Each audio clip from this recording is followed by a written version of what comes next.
السلام عليكم، عاملين ايه؟ اتمنى يا رب تكونوا بخير وكل سنة وانتم طيبين ورمضان كريم. تعالى اقول لكم تجربتي مع البطاطس المتفرزة، حلوة ولا لأ، وبتطلع مقرمشة فعلا ولا مش مقرمشة. تعالوا نشوف عملناها ازاي.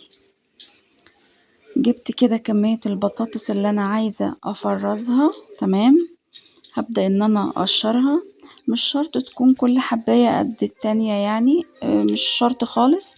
بس طبعا لازم تخلي كل صوابع البطاطس اللي معاكي قد بعضها، لكن البطاطساية نفسها مش شرط تكون صغيرة او كبيرة.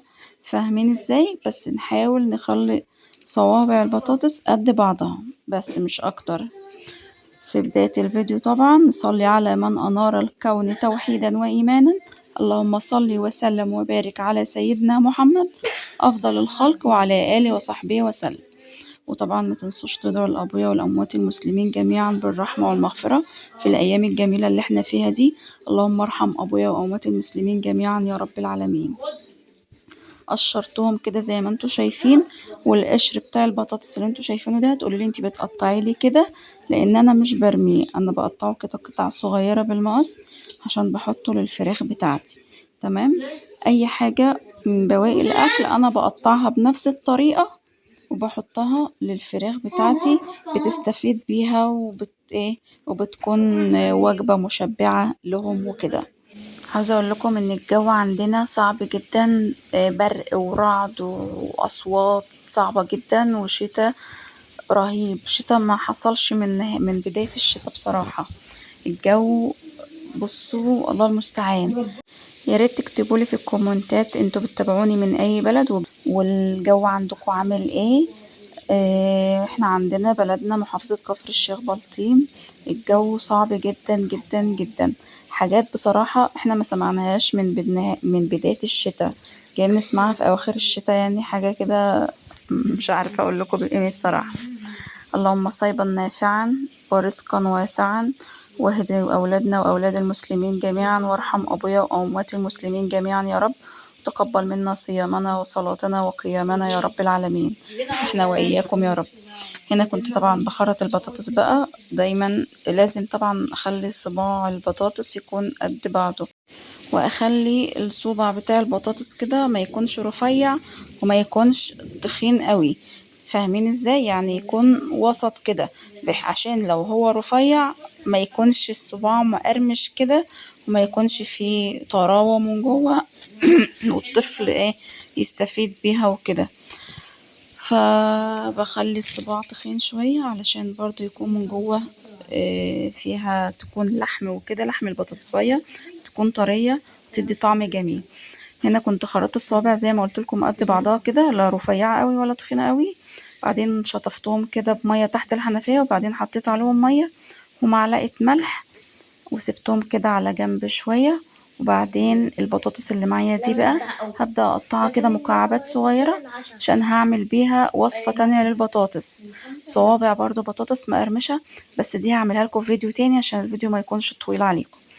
فايدة ان انا بسيبها منقوعة في الملح شوية علشان تديلي طعم كده للحم البطاطسية نفسه، تكون متطعم كده، عشان ايه لو حبيتي تحطي لها بهارات بقى بعد ما تتقلي او لا. جبت معايا زيت غزير سبته يسخن، وبعدين رحت نازلة بالبطاطس بتاعتي في الزيت.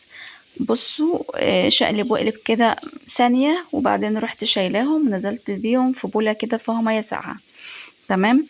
آه، فايدة المية الساقعة هنا ان انا بوقف عملية التسوية للبطاطس علشان ما تستويش معايا اكتر من دقيقة، من الثانية اللي انا سبتها في الزيت يعني.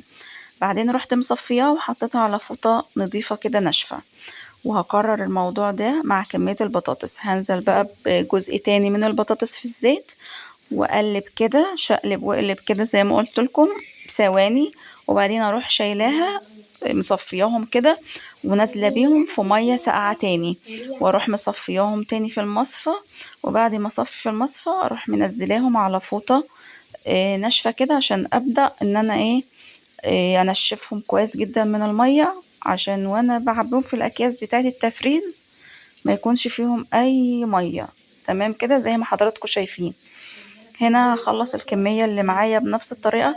طبعا البطاطساية بتاعتي خدت نسبة سوا بسيطة جدا، مش ان هي ايه تضغطي عليها تلاقيها طرية، لا هي بسيطة جدا. نشفت البطاطس بتاعتي كويس جدا، وبعدين عبيتها في اكياس بقى على حسب الوجبات اللي انتي عايزاها. حطيتهم في الفريزر طبعا. وهنا بقى حبيت ان انا اعمل معاكم كده عشان تشوفوا قرمشة البطاطساية من بره ومن جوه شكلها ايه. طبعا بتطلع معايا مجمدة زي ما انتوا شايفين. بسيبها حوالي ربع ساعة كده تريح شوية، ما بسيبهاش تفك خالص لا. شايفين انا نازلة بيها مجمدة، بس بسيبها تهدى بس حوالي من 10 دقايق لربع ساعة بالكتير قوي. تبدأ بقى على يعني بحيث ان انا لما انزل بيها في الزيت السخن تفك معايا بسهولة. فاهمين؟ يعني ما انزلش بيها مجمدة قوي ولا انزل بيها فكة.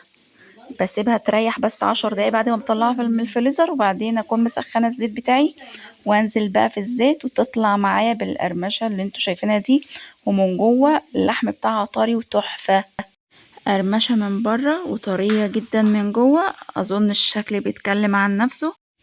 انصحك تفرزيها قبل ما تقليها عشان بجد هتحسي بفرق كبير جدا. يا ريت ما تنسيش اللايك والاشتراك، واشوفك فيديو